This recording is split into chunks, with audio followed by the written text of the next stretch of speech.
Então, o MXRF11, então, ele é o fundo imobiliário de papel aqui que tem o maior número de cotistas no Brasil. Então, ele é um fundo de papel, né? Tem muitos CRIs, né, recebíveis dentro da carteira dele. Na teoria, ele tem um pouco mais de estabilidade, né? Por ser um fundo de papel, é praticamente uma renda fixa do mercado imobiliário. Com a taxa de juros básica da economia, que é a Selic alta, os fundos de papéis vão pagar super bem. Tá? Então eu acho que o MXRF é um fundo que vai continuar pagando bem. Antigamente, né, ele já é um fundo bem histórico, ele tinha um perfil mais agressivo. Ele tinha alguns CRIs dentro da carteira dele mais arriscados. De uns 2 ou 3 anos para cá, ele foi mudando um pouco o portfólio do fundo dele, né, a gestão foi mudando, para deixar ele um pouco mais estável.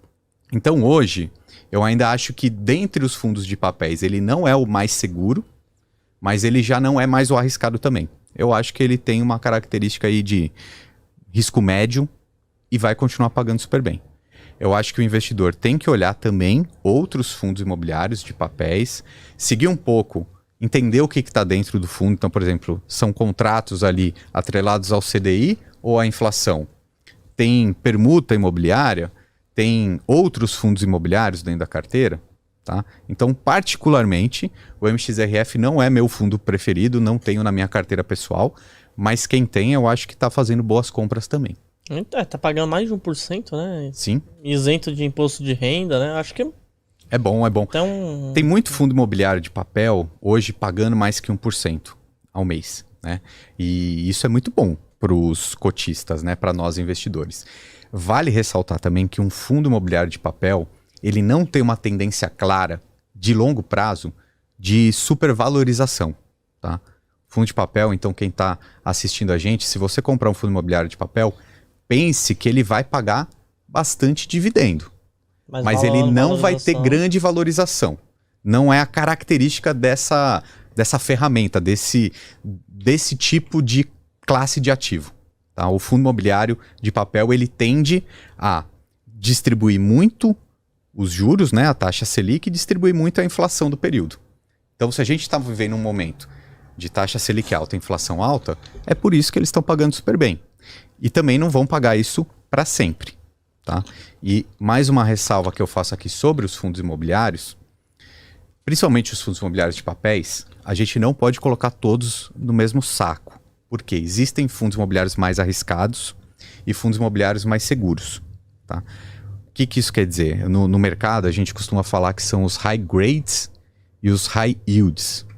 Um fundo imobiliário high grade quer dizer que ele tem uma classificação melhor.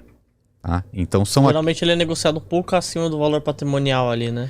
Pode ser que ele seja negociado um pouco acima do valor patrimonial, mas se você comprar num preço justo, eu acho que já tá bom demais. Tá? Eu acho que fundo imobiliário de papel eu não fico buscando tanto um PVP super baixo, porque eles tendem a ficar mais próximos sempre do seu valor justo. E quando eu compro um fundo imobiliário de papel, eu quero o quê? Essa reposição de inflação e taxa de juros. Ele serve para mim para isso. Então, se eu comprar no valor justo, tudo bem. Valorização eu vou procurar em outros ativos, até mesmo os fundos de tijolos, porque esses sim ficam subprecificados. Né? Hoje a gente tem fundos de tijolos negociando a quase 30% de desconto. Nossa. Né? Que é o PVP deles de 0,7, 0,8. Isso em algum momento da nossa economia vai valorizar de novo. Só que a gente não tem como saber se vai ser daqui a 1 ano, 2 anos, 3 anos ou mais para frente. A tendência é que tenha valorização. Historicamente, os fundos de tijolos valorizam. Os fundos de papéis não. Né? Então, os fundos de papéis, os high grades, eles são mais seguros. Pode ser que para o investidor comum seja um pouquinho mais difícil de identificar, mas dentro do relatório gerencial dá para ver essas informações. Principalmente quando você vê que os emissores desses CRIs são algumas instituições mais confiáveis ou não.